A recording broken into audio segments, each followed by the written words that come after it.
معلوم ہے کہ کل سورج گرہن ہے اور خبریں یہ آ رہی ہیں کہ 80% سورج کل گرہن ہوگا۔ اس بارے میں اسلامی حکام کیا ہیں، شریعت کیا کہتی ہے، اس کے لیے علماء نے سوچا ہے کہ کچھ باتیں عوام تک پہنچائی جائیں، تو اس لیے میں نے بھی ارادہ کیا کہ شرعی حکام اس بارے میں بتائے جائیں، اس میں حکمتیں کیا ہیں۔ رسول اللہ صلی اللہ علیہ وسلم کے دور میں سورج گرہن ہوا ہے۔ آپ صلی اللہ علیہ وسلم کے نرینہ اولاد نہیں تھی، آپ کو اللہ نے اولاد دی اور آپ کے بیٹے کی موت واقع ہوئی۔ یہ ایک بہت بڑا حادثہ تھا اس وقت، کیونکہ عرب میں نرینہ اولاد کی بڑی ویلیو تھی۔ آپ صلی اللہ علیہ وسلم کو اللہ نے بیٹیاں دیں، بیٹا نہیں دی، اور بیٹا دے کے اٹھا لیا، تو ایک بہت بڑا واقعہ تھا، اور اللہ کی قدرت کے اسی دن سورج بھی گرہن ہو گیا۔ تو عرب یہ کہا کرتے تھے، زمانہ جاہلیت میں یہ بات مشہور تھی کہ کوئی بہت بڑا دنیا میں واقعہ ہوتا ہے تو سورج یا چاند گرہن ہو جاتے ہیں۔ اسی دن سورج بھی گرہن ہوا، تو یہ بات پھیل گئی کہ محمد صلی اللہ علیہ وسلم سید الانبیاء رسول اللہ صلی اللہ علیہ وسلم کے بیٹے کی چونکہ موت واقع ہوئی ہے، اس لیے سورج گرہن ہوا ہے۔ آپ صلی اللہ علیہ وسلم نے اس بات کی تردید فرمائی، اور آپ نے فرمایا ان الشمس والقمر آیتان من آیات اللہ لا ينکسفان بموت احدہم، کہ سورج اور چاند اللہ کی نشانیوں میں سے ایک نشانی ہے، لا ينکسفان بموت احدہم آیاتہ، نہ تو یہ کسی کی موت کی وجہ سے گرہن ہوتے ہیں، نہ کسی کی زندگی کی وجہ سے، بل یخوف اللہ بہما عبادہ، اللہ ان کے ذریعے اپنے بندوں کو ڈراتے ہیں۔ یہ بخاری مسلم کی حدیث ہے، اپنے بندوں کو خوف زدہ کرتے ہیں۔ تو یہ اللہ کی نشانیاں ہیں، اور آپ صلی اللہ علیہ وسلم نے اس موقع پر نماز کا حکم دیا، اللہ کے سامنے عاجزی اور انکساری کا حکم دیا۔ دیکھیے یہاں ایک بہت اہم پوائنٹ کی بات ہے ان لوگوں کے لیے جو اسلام کے خلاف ہیں، جو محمد صلی اللہ علیہ وسلم سرور دو عالم سید الانبیاء صلی اللہ علیہ وسلم کو سچا نبی نہیں مانتے، ان کے لیے اس حدیث میں آپ صلی اللہ علیہ وسلم کی نبوت کی ایک بہت زبردست دلیل موجود ہے۔ ایک واقعہ ہوا ہے آپ صلی اللہ علیہ وسلم کے بیٹے کی موت کا، اور عرب یہ ویسے ہی کہا کرتے تھے کوئی بہت بڑا دن ہوگا تو سورج گرہن ہوگا۔ تو کوئی بھی شخص جو جھوٹا نبی ہو، آپ خود بتائیے کہ کیا وہ ایسے موقع پہ اس واقعے کو اپنے حق میں کیش نہیں کرائے گا، اور وہ یہ کہے گا نہیں کہ میں تو پہلے ہی کہتا تھا میں بہت بڑی شخصیت ہوں اور میرے بیٹے کی موت ہونا، ایک پیغمبر کے بیٹے کی موت ہونا ہے تو یقیناً یہ اس اللہ کی طرف سے ایک نشانیہ ہے، یہ نشانی ہے سورج کا گرہن ہونا، یہ بتانے کے لیے ہے کہ واقعی یہ بہت بڑا دن ہے، اور یہ بہت بڑا دن اس اعتبار سے ہے کہ ایک نبی کے بیٹے کی موت واقع ہوئی ہے۔ لیکن آپ صلی اللہ علیہ وسلم نے یہ سب نہیں کیا، اور آپ نے بتایا کہ سورج اور چاند کے گرہن ہونے کا کسی کی موت یا زندگی سے کوئی تعلق نہیں، اور سائنس نے بھی ثابت کر دیا ہے کہ یہ ایک سائنٹیفک حقیقت ہے کہ جب زمین اور سورج کے درمیان چاند آ جائے تو سورج گرہن ہو جاتا ہے، اور جب چاند اور سورج کے درمیان زمین آ جائے اور سورج کی روشنی چاند تک نہ پہنچ رہی ہو تو چاند گرہن ہو جاتا ہے۔ تو یہ ایک اس میں عبرت کی بات بھی ہے ان لوگوں کے لیے جو آپ صلی اللہ علیہ وسلم کی نبوت میں شک کرتے ہیں۔ البتہ آپ صلی اللہ علیہ وسلم نے اس موقع پر ہمیں حکم دیا کہ اللہ سے تضرع اور عاجزی اور انکساری کی جائے، اپنے گناہوں کی معافی مانگی جائے، اور نماز آپ صلی اللہ علیہ وسلم نے پڑھی۔ اس پہ بھی بعض لوگ اشکال کرتے ہیں کہ یہ جب ایک نیچرل پروسیس ہے تو اس میں اتنا گھبرانے کی، کیونکہ حدیث میں آتا ہے آپ صلی اللہ علیہ وسلم بہت گھبرائے، تو اس میں گھبرانے کی کیا بات ہے؟ تو یاد رکھیے ہر نیچرل پروسیس جو ایک عام معمول سے ہٹ کر ہو، اس میں انسان کے لیے ایک عبرت کی بات ہوتی ہے۔ ہم دیکھتے ہیں رسول اللہ صلی اللہ علیہ وسلم کے دور میں جب تیز ہوا چلتی تھی اور بارش سے پہلے ہوا چلا کرتی تھی تیز ہوائیں، تو آپ صلی اللہ علیہ وسلم گھبرا کے مسجد کی طرف دوڑتے، عاجزی انکساری کرتے، اللہ تعالیٰ سے یہ کہتے کہ اللہ تو نے تو مجھ سے وعدہ کیا کہ جب تک میں ان کے درمیان موجود ہوں تو ان کو عذاب نہیں دے گا۔ تو یہ خوف کا غلبہ تھا آپ صلی اللہ علیہ وسلم پر۔ کیوں؟ وجہ اس کی یہ تھی کہ یہی حالات قوم عاد اور قوم سمود پر بھی آئے ہیں۔ قرآن میں آتا ہے نا فَلَمَّا رَأَوْهُ عَارِضًا مُسْتَقْبِلَ أَوْدِيَتِهِمْ قَالُوا هَذَا عَارِضٌ مُمْطِرُنَا بل هو ما استعجلتم به ريح فيها عذاب أليم تدمر كل شيء بأمر ربها فأصبحوا لا يرى إلا مساكنهم، کہ وہ بادلوں کو دیکھ کے کہنے لگے یہ تو ایک معمول کے مطابق بادل ہیں جو برسیں گے اور بارش ہوگی۔ تو پیغمبر نے کیا کہا کہ یہ بارش نہیں ہے بلکہ یہ وہ عذاب ہے جس کی تم جلدی کیا کرتے تھے، اور اس میں ایک ایسی ہوا ہے جو اللہ کے حکم سے ہر چیز کو ہلاک کر دے گی۔ اور پھر ان پر ایک ہفتہ عذاب آیا، اور قرآن کہتا ہے کہ وہ ایسے پڑھ کے ہلاک ہو گئے کہ فَتَرَ الْقَوْمَ فِيهَا صَرْعَىٰ كَأَنَّهُمْ أَعْجَازُ نَخْلٍ خَاوِيَةٍ، اے مخاطب اگر تو ان کو دیکھتا تو ایسے لگتا کھجور کے تنے ہیں جو اوندھے پڑے ہوئے ہیں۔ تو ایسے ہوا نے ان کو تہس نہس کر دیا۔ تو یہ عام معمول سے ہٹ کے جب بھی اس کائنات میں کوئی تغیر آتا ہے تو اللہ کی نشانیوں میں سے ایک سائنٹیفک حقیقت بھی ہے، اس کی ایک لاجک بھی ہے، لیکن اس کے ساتھ ساتھ اللہ کی نشانیوں میں سے ایک نشانی بھی ہے، اور ایسی نشانی ہے جس سے ہمیں ڈرنا چاہیے کہ اللہ تعالیٰ کو اختیار ہے، وہ جب چاہے سورج کی روشنی چھین لے، چاہے کسی بھی طرح سے چھینے۔ اور یہ بھی ایک سائنٹیفک حقیقت ہے جو آپ صلی اللہ علیہ وسلم کی نبوت پر جس نے ایک مہر لگا دی ہے کہ سورج اور چاند کا گرہن ہونا، اگرچہ اسی ایک لاجک ہے کہ چاند سورج کے سامنے آ جائے تو سورج گرہن ہو جاتا ہے، لیکن اس بارے میں جو ہماری تحقیق ہے، جو سائنسدان کہتے ہیں کہ یہ وقت یعنی خطرے کا وقت ہوتا ہے، سورج سے ایسی خطرناک ریز نکلتی ہیں جو نقصان کا سبب بن سکتی ہیں، تبھی بعض حضرات سورج کی طرف دیکھنے سے بھی منع کرتے ہیں، اور یعنی نظام میں تھوڑی ایک عام نارمل روٹین سے ہٹ کے اس کائنات کا نظام چلتا ہے، تو اس لیے یہ اس کائنات کے لیے، زمین کے لیے ڈینجرس ہو سکتا ہے، اور جو گریوٹی اور جو کشش کا نظام ہے اس میں بھی خلل واقع ہوتا ہے۔ تو ایسا نہیں ہے کہ یہ بالکل ایک نارمل کنڈیشن ہوتی ہے اور اس کا کوئی نقصان ہی نہیں ہے، یہ بالکل غلط ہے، اس میں نقصان کا بہرحال خطرہ ہے، اور اس بات کا امکان موجود ہوتا ہے کہ قدرت انسانوں سے انتقام لے یا انسانوں کو نقصان پہنچائے۔ اور ویسے بھی جن کے دلوں میں اللہ کا خوف ہوتا ہے وہ تو ویسے ہی اللہ کے وَهُم مِّن خَشْيَتِهِ، قرآن مجید میں اللہ تعالیٰ کے ارشاد ہے کہ مشرکین بار بار یہ سوال پوچھتے تھے قیامت کب آئے گی کب آئے گی، اللہ فرماتے ہیں لیکن جو مومنین ہیں ان کو اس سے غرض نہیں ہے کہ کب آئے گی، وَالَّذِينَ آمَنُوا مُشْفِقُونَ مِنْهَا، وہ تو قیامت سے گھبراتے ہیں کہ پتہ نہیں ابھی نہ آ جائے۔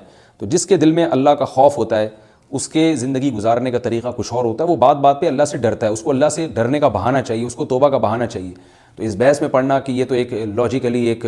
سورج کی روشنی غائب ہو جائے گی، وہ ٹھیک ہے، یہ سائنسدانوں کا شعبہ ہے کہ کیوں غائب ہو رہی ہے، ماہرین فلکیات کا شعبہ ہے، لیکن اہل ایمان کا جو کام ہے اس موقع پر، ان کا جو وظیفہ ہے وہ یہ کہیں کہ اللہ کی نشانیوں میں سے ایک نشانی ہے، اللہ اپنی قدرت دنیا میں دکھاتا ہے کہ میں یہ بھی کر سکتا ہوں چاہے کسی بھی طریقے سے کروں، تو ہمیں اس موقع پر بہرحال اللہ کے سامنے جھکنا چاہیے، اپنے گناہوں سے معافی مانگنی چاہیے، اور وہی عمل کرنا چاہیے جو رسول اللہ صلی اللہ علیہ وسلم نے ہمیں بتایا ہے۔ اور اس بارے میں جو توہمات پھیلے ہوئے ہیں اس سے بھی ہمیں اجتناب کرنا چاہیے، جیسے نبی صلی اللہ علیہ وسلم نے عربوں کے وہم کو دور کیا ہے، بھائی اس کا کسی کی موت اور زندگی سے کوئی تعلق نہیں ہے، تو اسی طرح آج کل لوگوں میں ایک سورج اور چاند گرہن ہونے کے بارے میں وہم بھی بہت ہے کہ پتہ نہیں کیا ہو جائے گا، حاملہ عورتیں نہ نکلیں، فلانا نہ کرے، فلانا خربوزہ نہ کھائے، اس موقع پر کسی نے تربوز کھا لیا تو یہ ہو جائے گا، الٹی الٹی باتیں پتہ نہیں کیا کیا مشہور ہیں، یہ خربوزے تربوز کی تو میں ویسے ہی مثال دے رہا ہوں۔ تو کوئی بھی چیز جب کہنی ہو تو پوری طرح سے اس کی ریسرچ کریں۔ مجھے نہیں پتا حاملہ عورت کو فائدہ ہوتا ہے نقصان ہوتا ہے سورج گرہن ہونے سے، لیکن اگر نقصان بھی ہوتا ہے تو اس کی کوئی مستند دلیل ہونی چاہیے آپ کے پاس، ایسے ہی سنی سنائی باتیں آگے نقل نہ کریں۔ تو بہرحال ہمیں جو کرنے کا کام ہے جو رسول اللہ صلی اللہ علیہ وسلم نے بتایا ہے وہ کام بخاری اور مسلم کی حدیث کے مطابق نماز ہے، انفرادی بھی ہے، جماعت سے بھی ہے، مستحب یہ ہے کہ جماعت سے نماز پڑھی جائے مسجد میں یا کسی بھی میدان میں، اور 2 رکعتیں امام پڑھائیں گے، اور اس میں سرن تلاوت بھی کر سکتے ہیں، جہری تلاوت بھی کر سکتے ہیں، دونوں رائے ہیں علماء کی۔ آج کل جہری کو اس لیے ترجیح دی جاتی ہے کہ صلاۃ کسوف میں جو رسول اللہ صلی اللہ علیہ وسلم کی سنت ہے وہ لمبی نماز ہے، تو لمبی نماز پڑھیں گے تو اگر آپ آہستہ آواز سے پڑھیں گے تو لوگوں کو تھکاوٹ کا احساس زیادہ ہوتا ہے، جہری پڑھیں گے تو تھکاوٹ کا احساس کم ہوتا ہے، تو اس لیے دونوں قولوں پہ فتویٰ دیا جاتا ہے، وہ ایک قول راجح ہے اور ایک میں آسانی ہے، تو آسانی اس قول میں ہے کہ جہری تلاوت کی جائے، اس میں لوگوں کو نماز میں کھڑا رہنا آسان ہوتا ہے، تو لمبی سے لمبی نماز پڑھی جائے۔ معلوم ہے کہ کل سورج گرہن ہے اور خبریں یہ آ رہی ہیں کہ 80% سورج کل گرہن ہوگا، اس بارے میں اسلامی حکام کیا ہیں، شریعت کیا کہتی ہے، اس کے لیے علماء نے سوچا ہے کہ کچھ باتیں عوام تک پہنچائی جائیں، تو اس لیے میں نے بھی ارادہ کیا کہ شرعی حکام اس بارے میں بتائے جائیں، اس میں حکمتیں کیا ہیں۔ رسول اللہ صلی اللہ علیہ وسلم کے دور میں سورج گرہن ہوا ہے، آپ صلی اللہ علیہ وسلم کے نرینہ اولاد نہیں تھی، آپ کو اللہ نے اولاد دی اور آپ کے بیٹے کی موت واقع ہوئی، یہ ایک بہت بڑا حادثہ تھا اس وقت، کیونکہ عرب میں نرینہ اولاد کی بڑی ویلیو تھی، آپ صلی اللہ علیہ وسلم کو اللہ نے بیٹیاں دیں، بیٹا نہیں دی، اور بیٹا دے کے اٹھا لیا، تو ایک بہت بڑا واقعہ تھا، اور اللہ کی قدرت کے اسی دن سورج بھی گرہن ہو گیا۔ تو عرب یہ کہا کرتے تھے، زمانہ جاہلیت میں یہ بات مشہور تھی کہ کوئی بہت بڑا دنیا میں واقعہ ہوتا ہے تو سورج یا چاند گرہن ہو جاتے ہیں، اسی دن سورج بھی گرہن ہوا،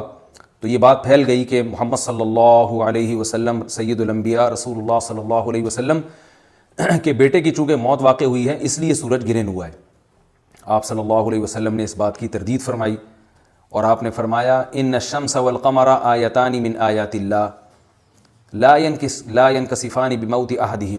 کہ سورج اور چاند اللہ کی نشانیوں میں سے ایک نشانی ہے، لا ينکسفان بموت احدہم آیاتہ، نہ تو یہ کسی کی موت کی وجہ سے گرہن ہوتے ہیں نہ کسی کی زندگی کی وجہ سے، بل یخوف اللہ بہما عبادہ، اللہ ان کے ذریعے اپنے بندوں کو ڈراتے ہیں، یہ بخاری مسلم کی حدیث ہے، اپنے بندوں کو خوف زدہ کرتے ہیں، تو یہ اللہ کی نشانیاں ہیں، اور آپ صلی اللہ علیہ وسلم نے اس موقع پر نماز کا حکم دیا، اللہ کے سامنے عاجزی اور انکساری کا حکم دیا۔ دیکھیے یہاں ایک بہت اہم پوائنٹ کی بات ہے ان لوگوں کے لیے جو اسلام کے خلاف ہیں، جو محمد صلی اللہ علیہ وسلم سرور دو عالم سید الانبیاء صلی اللہ علیہ وسلم کو سچا نبی نہیں مانتے، ان کے لیے اس حدیث میں آپ صلی اللہ علیہ وسلم کی نبوت کی ایک بہت زبردست دلیل موجود ہے۔ ایک واقعہ ہوا ہے آپ صلی اللہ علیہ وسلم کے بیٹے کی موت کا، اور عرب یہ ویسے ہی کہا کرتے تھے کوئی بہت بڑا دن ہوگا تو سورج گرہن ہوگا۔ تو کوئی بھی شخص جو جھوٹا نبی ہو، آپ خود بتائیے کہ کیا وہ ایسے موقع پہ اس واقعے کو اپنے حق میں کیش نہیں کرائے گا، اور وہ یہ کہے گا نہیں کہ میں تو پہلے ہی کہتا تھا میں بہت بڑی شخصیت ہوں اور میرے بیٹے کی موت ہونا، ایک پیغمبر کے بیٹے کی موت ہونا ہے تو یقیناً یہ اس اللہ کی طرف سے ایک نشانی ہے، یہ نشانی ہے سورج کا گرہن ہونا، یہ بتانے کے لیے ہے کہ واقعی یہ بہت بڑا دن ہے، اور میں یہ بہت بڑا دن اس اعتبار سے ہے کہ ایک نبی کے بیٹے کی موت واقع ہوئی ہے۔ لیکن آپ صلی اللہ علیہ وسلم نے یہ سب نہیں کیا، اور آپ نے بتایا کہ سورج اور چاند کے گرہن ہونے کا کسی کی موت یا زندگی سے کوئی تعلق نہیں، اور سائنس نے بھی ثابت کر دیا ہے کہ یہ ایک سائنٹیفک حقیقت ہے کہ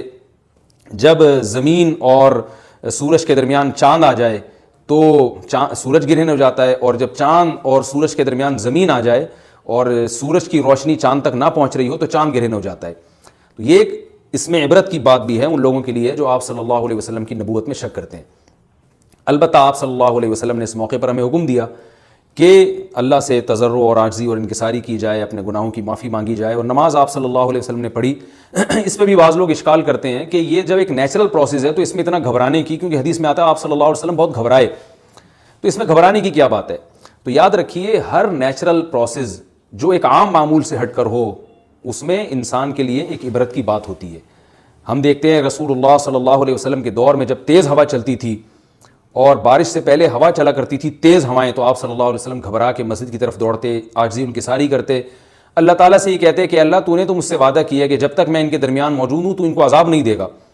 تو یہ خوف کا غلبہ تھا آپ صلی اللہ علیہ وسلم پر۔ کیوں؟ وجہ اس کی یہ تھی کہ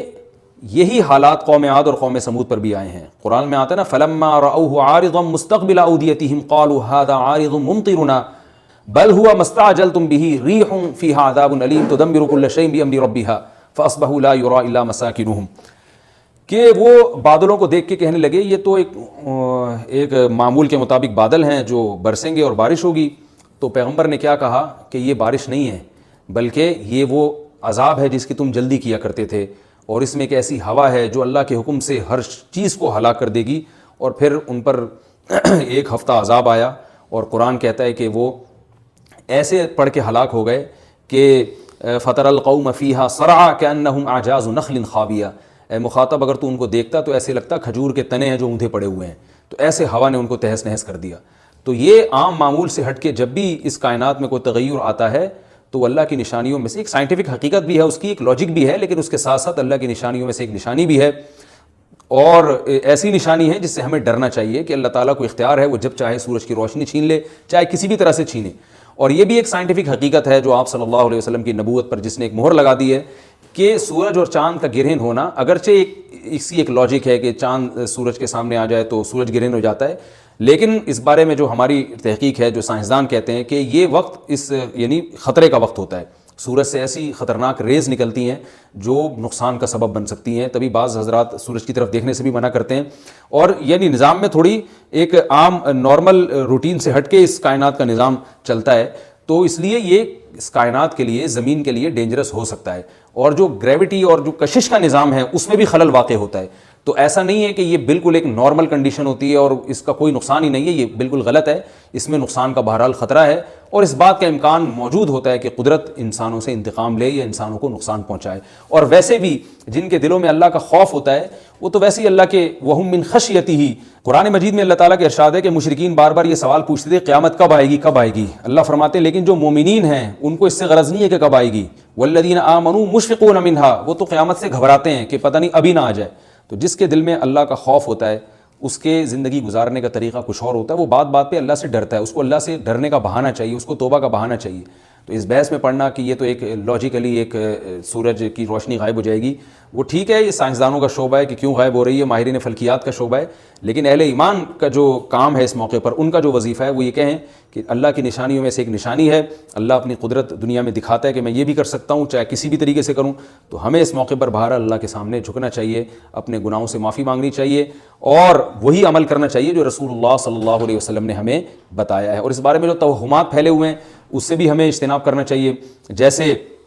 نبی صلی اللہ علیہ وسلم نے عربوں کے وہم کو دور کیا ہے، بھائی اس کا کسی کی موت اور زندگی سے کوئی تعلق نہیں ہے۔ تو اسی طرح آج کل لوگوں میں ایک سورج اور چاند گرہن ہونے کے بارے میں وہم بھی بہت ہے کہ پتہ نہیں کیا ہو جائے گا، حاملہ عورتیں نہ نکلیں، فلانا نہ کرے، فلانا خربوزہ نہ کھائے، اس موقع پر کسی نے تربوز کھا لیا تو یہ ہو جائے گا، الٹی الٹی باتیں پتہ نہیں کیا کیا مشہور ہیں۔ یہ خربوزے تربوز کی تو میں ویسے ہی مثال دے رہا ہوں۔ تو کوئی بھی چیز جب کہنی ہو تو پوری طرح سے اس کی ریسرچ کریں۔ مجھے نہیں پتا حاملہ عورت کو فائدہ ہوتا ہے نقصان ہوتا ہے سورج گرہن ہونے سے، لیکن اگر نقصان بھی ہوتا ہے تو اس کی کوئی مستند دلیل ہونی چاہیے آپ کے پاس، ایسے ہی سنی سنائی باتیں آگے نقل نہ کریں۔ تو بہرحال ہمیں جو کرنے کا کام ہے، جو رسول اللہ صلی اللہ علیہ وسلم نے بتایا ہے، وہ کام بخاری اور مسلم کی حدیث کے مطابق نماز ہے، انفرادی بھی ہے، جماعت سے بھی ہے۔ مستحب یہ ہے کہ جماعت سے نماز پڑھی جائے مسجد میں یا کسی بھی میدان میں، اور 2 رکعتیں امام پڑھائیں گے، اور اس میں سرن تلاوت بھی کر سکتے ہیں، جہری تلاوت بھی کر سکتے ہیں، دونوں رائے ہیں علماء کی۔ آج کل جہری کو اس لیے ترجیح دی جاتی ہے کہ صلاۃ کسوف میں جو رسول اللہ صلی اللہ علیہ وسلم کی سنت ہے وہ لمبی نماز ہے، تو لمبی نماز پڑھیں گے تو اگر آپ آہستہ آواز سے پڑھیں گے تو لوگوں کو تھکاوٹ کا احساس زیادہ ہوتا ہے، جہری پڑھیں گے تو تھکاوٹ کا احساس کم ہوتا ہے۔ تو اس لیے دونوں قولوں پہ فتویٰ دیا جاتا ہے، وہ ایک قول راجح ہے اور ایک میں آسانی ہے۔ تو آسانی اس قول میں ہے کہ جہری تلاوت کی جائے، اس میں لوگوں کو نماز میں کھڑا رہنا آسان ہوتا ہے، تو لمبی سے لمبی نماز پڑھی جائے۔